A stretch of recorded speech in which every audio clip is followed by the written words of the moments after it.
Starting a new series today. What fun stuff do I see in the Orville? Going episode by episode. Let's start that.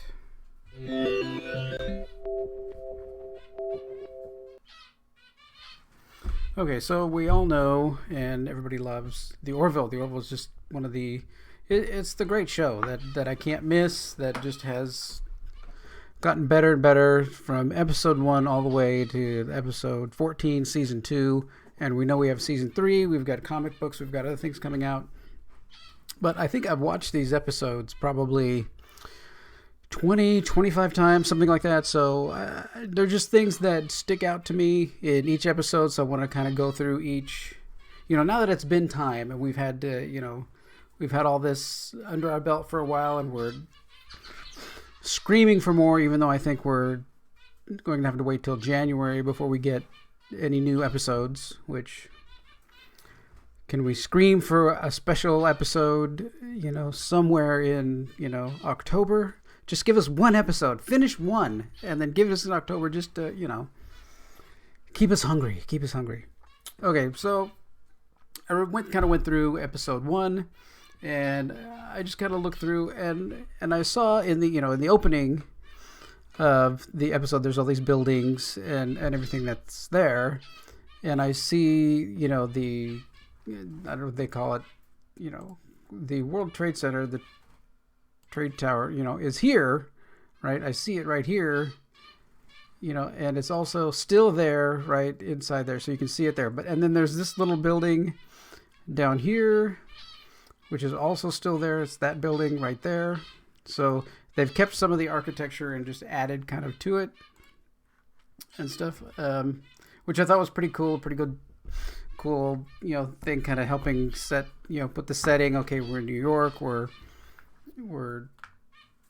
still part of, the regular world kind of thing, and just going forward. But I thought it was really cool that was still there, and made sure to put that into the video. It was a really great thing. Then, of course, in the beginnings of the episode, we get this view of this, hangar deck. I mean, I don't know how much of this is, a lot of it may be green screen, but I mean, I think this is going to just begin to, what I took away kind of this is going to be big, right? The ship's going to be, seem bigger. It's not going to be, some small, crowded, compact space. It's going to be, this, shuttle bay area looks bigger than anything in, any of the Next Generation era, which was, they had, the big double level shuttle bays in the Next Generation where they had the second floor up there where, this other person's standing and stuff. And just the scope. And in this scene also we get introduced to, purposefully introduced, all our new cast and everything for the season, which were just, I mean, I can't say how much I love the cast, just everybody. Then I took this, and I'm thinking to myself, as I've watched this over and over again, I see this flying by, and I'm recall back to, Galaxy Quest, where they're taking the ship out, and it's kind of the same thing, but it's Galaxy Quest was actually flying the other way, and I'm like, they better not run that into the wall. Was my first thought, like they did in Galaxy Quest, but no, they didn't. They handled it. They could do it. They made it. And then, we have just one of the other relationship things, the Adrienne Palicki and Scott Grimes here just being able to banter back and forth about some simple things like on, anywhere in Star Trek there, and most science fiction series, there's no bathroom, right?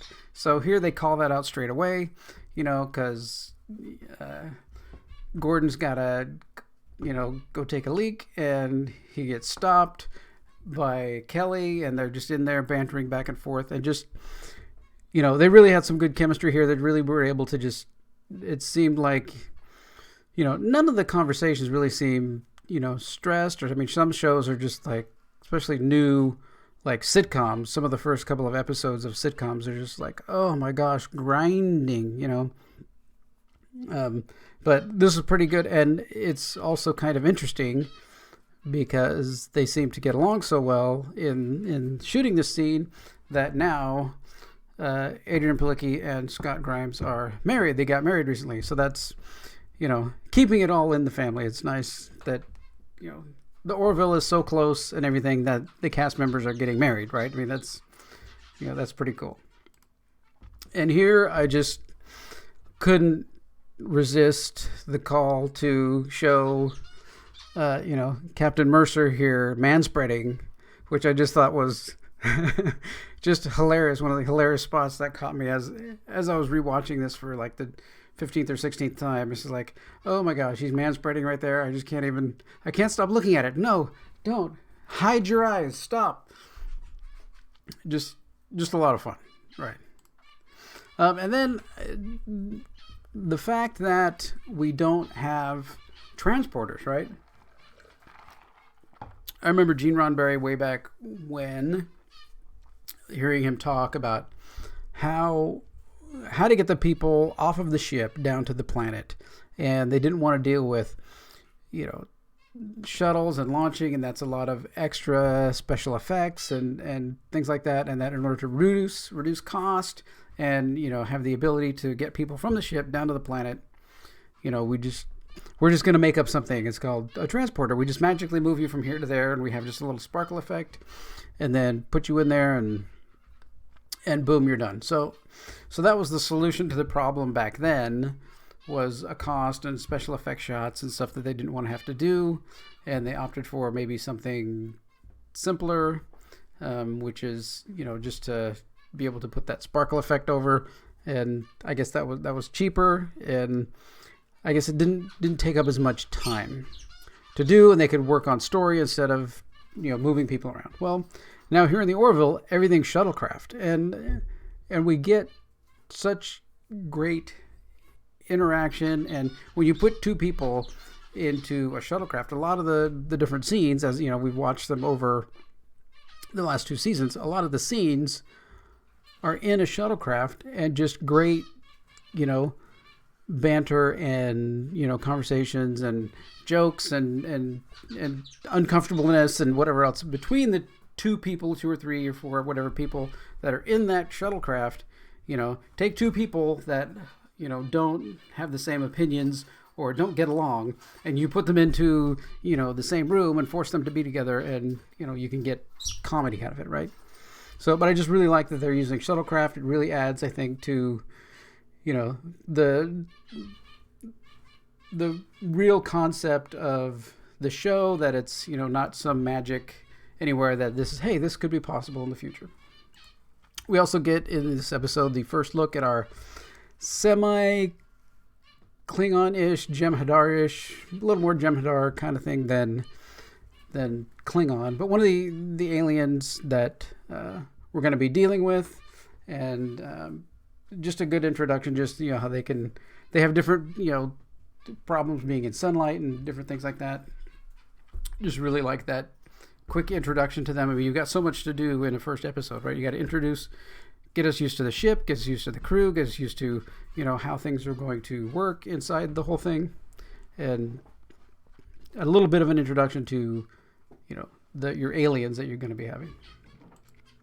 And then, of course, the final scene with, Ed and Kelley talking, and, things going on outside the ship, just introduces us, even more to, the Ed and Kelley relationship that we've all come to love throughout the whole thing, even though they're not going to get together at any point, which I think that you don't want to do. Moonlighting, if you remember Moonlighting, they, once they got them together, it kind of destroys the whole show. So you don't want to moonlight them and have that happen. So, but just, again, and his desk and everything. Here we only have the small Kermit, and we get a bigger Kermit later. So that was one other thing that I noticed, right? So we only have the small Kermit the Frog here, and later on we get a bigger, full kind of plush type Kermit the Frog sitting there, later on. So, but that was pretty wonderful conversations and everything that they're having. Really good at putting people in positions for, uncomfortable conversations, which comedy and stuff comes out of it, but is also part of the show, the drama, how the people interact. I mean, that's what Star Trek really was people have flaws. And even though you've progressed society and progressed the systems around society, that you don't need money, you don't need, to hunt for food or anything else, that's all kind of given, people are still flawed. People still have anger and greed and revenge and love and hate and all of those different things. And that was the exploration that, that Star Trek had, and that we're now revisiting in the Orville. And I just completely continue to love the show. All right. Well, that's season 1, episode 1 in this series, and kind of some of the things that I saw. I'm going to be making videos about each one now that we're a year plus and everything else away from that, and I've watched them over and over and over again just to see what kind of things that we can pull out and just re-explore, the world of the Orville again and again. All right. Well, thanks for watching this. If you like this video, hit subscribe and hit the bell. Then you'll know when all these new Orville episodes are coming out. I do make other videos about other pop culture things and technology and some photography stuff. But if you hit the subscribe and hit the bell, then you'll know when all my new videos come out. All right? Well, thanks for watching this one, and take care.